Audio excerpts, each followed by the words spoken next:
Ömrüm bedel oldu, dost incidi gitti. Birden bela oldu, bilmem neler oldu.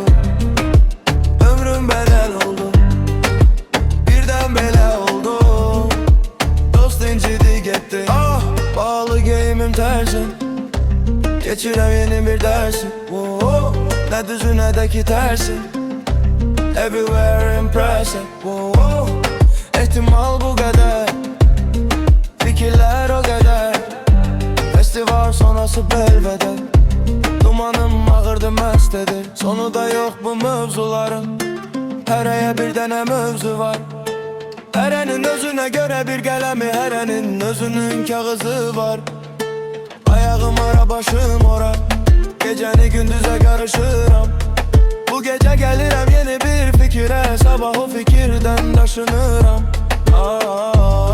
Hesap dalbadan, hayat sevir qalma qal.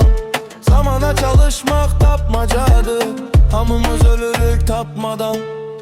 Kim bilir ki sonu nədir, ehtimalla bir nöqtədə. Sövgülərimiz yanlı dəqən, xəyallar hansı gündədir.